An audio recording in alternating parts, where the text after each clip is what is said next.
बेयावनो गासिबो जोंनि बेयाव सफैनाय रादाब एबा खौरांगिरि बिथांमोनखौ साबायखर बावो आरो जोंनि बे ओनसोलनि रायजो राजा आरो जोंनि 1 नं बिजयपुर गामिनि रायजो राजा लोगोसे जोंनि 1 नं बिजयपुर मावरिया लाइमोन आफादनि गासैबो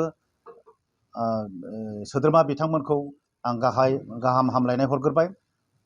दा जों गिबियावनो बे प्रेस मिटनि थांखिया जादों फैगौ 1, 2, 3, 4, 5 अक्ट'बर खालि जोङो गिबियावनो बे ओनसोलनि जानानै बिजयपुर गामि लोगोसे बे ओनसोलनि ककिला एरियानि जानानै जोङो बे फिल्डआवनो गुवार गेलेग्रा फोथारावनो जोङो श्री श्री बिमा दुर्गानि फोरबोखौ एबा दुर्गा फुजाखौ जोङो खुंफुंनो लाहार फाहार खालामदों। बेयाव ओनसोलनि गासिबो धोरोम बासियालासेनो आइ आफा बिदा फंबाय बिब' बिनानावमोनहा जोंनि बे दुर्गा फुजा फोरबोआव उपभग एबा बाहागो लाफैनो हागोन। मानो होनब्ला जोंनि बे ओनसोला गोबां गोग्लैसोना थानाय ओनसोल, जेरै लामा बान्दो स्कुल बायदिसिनाफोर हाथाय बाजारनि गोबां जौगायै दङ। थिग बिदिनो जोंनि बेयाव देहा फाहामसालिबो फैदोंमोन, जाहाथे बेफोरो माखासे गोबां जाफुङै जानानै दङ। जोङो हास्थायो जोङो बर' हारिनि मानसिफ्रा गोबां मोदाय दावदाय गोबां सोरबा गोबां गावनि हास्थायनायजों गोबां फुजिग्रा एबा सिबिग्रा बिथांमोन दङ।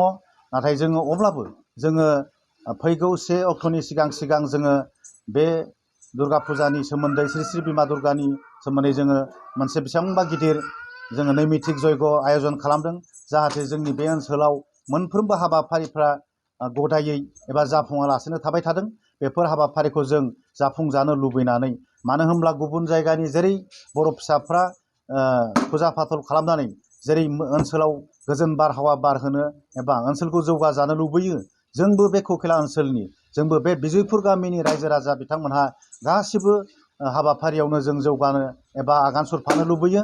थिग बिदिनो जोङो ओंखायनो जोङो फैगौ समफोराव जाहाथे माखासे थालांनाय दिनैसिम जाफुङै हाबाफारिफ्राव जाहाथे बिमा दुर्गाया बै जाफुङै हाबाफारिफोरखौ भस्म खालामनानै जोंनि बे ओनसोलाव जाफुंनो हानाय एबा गोजोन बारहावा एबा बे ओनसोलनि जाफुङै हाबाफारिखौ गोदानै सुजुफिनो एबा जाहोफिनो, जों बेखौ हास्थायनानैनो दिनै श्री श्री बिमा दुर्गा फुजाखौ जोङो गोगोमै जोङो रायजो राजा आइ आफा ओनसोलनि बिदा फंबायफोरखौ लानानै खुंफुंनो नाजादों।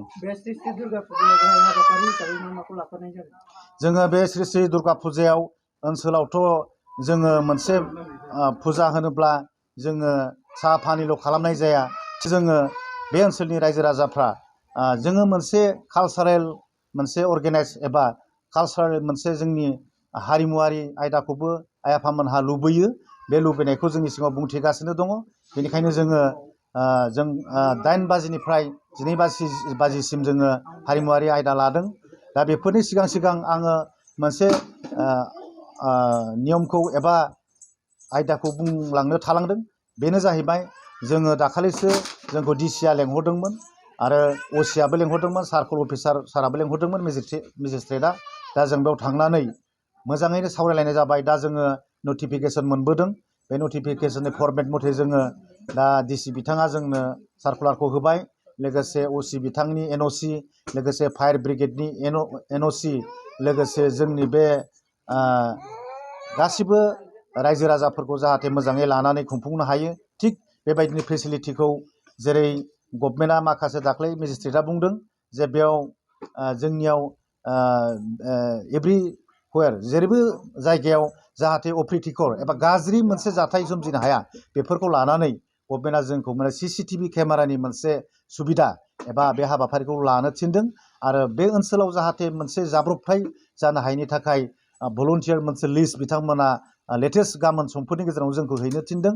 दा बेयाव जों बेफोरखौ जोङो मावफुंलायनाय हिसाबै मावफुंगिरि जोंनि बे बिथांमोनखौ लानानै जोङो सावरायबाय आरो जों बेफोरखौ जुगुथायबायबो। जोङो इतिमধ্যे जों बेखौ होनो हानाय हाबाफारियाव दंसै। आं बेखिनिखौनो बुंबाय, जाहाथे फैगौ हाबाफारिफ्रा मोजाङै जाफुङो। हाबाफारिखौ जोङो 1 अक्ट'निफ्राय 2, 3, 4 आरो 5 अक्ट'बरसिम खालारसिम जोङो खुंनाय जागोन। बेयाव जोङो बे पारमिसनखौ जों अलरेडि पारमिटेड एबा जों मोननाय जाबाय। आरो मानो होनोब्ला जोङो गिबियावनो जोङो खावलायबावो रायजो राजा नोंथांमोनखौ बे खुंफुंनायाव जोंहा गोबां जोङो सोलोंनो गोनां, गोबां जों जौगानो लामा लादों। बेफोरखौ जाहाथे जोङो थांनाय 1969 मायथाइयाव 1 नं बिजिरफोर गामिया इस्टाब्लिश एबा सोमजिजेनदों एबा दाफुंजानाय जाजेनदोंमोन। नाथाय बिनि उनावनो 71आव जोंनि बे बिजयपुर मावरिया क्लाबा एबा बिजयपुर मावरिया लाइमोन आफादा सोरजिजादोंमोन। नाथाय अब्लाबो जोङो बे हाबाफारिखौ बे फोरबोखौ दुर्गा फोरबोखौ जोङो खालामफेरनाय जायाखैमोन। बिथांमोनहा जायगानिनो 30 आरो 35 गामिनि दोलो नांनानै गोबां लाइमोन मोजां बिथांमोनहा आगुनि कर्मिफ्रा बे ओनसोलाव एबा जोंनि फिल्डआवनो गोबां खेला धुला लोगोसे दुर्गा फुजाखौ बिथांमोनहा मावफुंनानै मोजाङै हुनाम एबा मुंदांखा जालांदों। जाहाथे जोंबो बिथांमोना जोंनो दिनै जोंनो रिप्लेस खालामना होनायाव जोङो गोजोननाय बिथांमोननो गासैबो कर्मकर्तानिसिम जोङो गोजोननाय बावहरो। जाहाथे जोंबो बिथांमोननि नाजानाय बायदिनो जोङो जोंनि गामिनि बयबो रायजो राजाफोर बे ओनसोलनि रायजो राजाफ्रा बेफोर लामाखौ जोङो दावगालांनो हानायनि राहाखौ मोनो। आं बेखौ हास्थायो। लोगोसे आं बेखौनो फोरमायथियो जे ओनसोलनि जौगाफुनाय लाइमोन बिथांमोनहा जोंनि बे श्री श्री बिमा दुर्गानि फोरबोआव जोङो हारिमुवारि बादायलायनाय होगोन। जोङो सेथि नैथि आरो थामथि जोङो मोनसे सार्टिफाइड जोङो होनो सानदों। आरो बिनि अनगायैबो बिथांमोनहा बेयाव गोसो गुदुं खालामोब्ला हयथ' ओनसोलनि रायजो राजाफ्राबो बिथांमोननो अनसुंथाइ होगोन। आं बेखौ हास्थायो। आरो लोगोसे आं बुंथिबावनो हास्थायो जोंनि ओनसोलनि रायजो राजाफ्रा फालांगिरियारि एबा बिजनेस सेक्टराव थानाय बिथांमोनहा जोंनि बे फोरबोआव बिथांमोना जोंजों लोगो हमनानै बिथांमोना गाव गावनि दखान एबा बिजनेस सेक्टरखौ बे सानब्रै सानबानि हाबाफारियाव बिथांमोनहा खुलिफैनो हागोन। आं बेखौ बुंथिनाय जाबाय। एसेनोसै।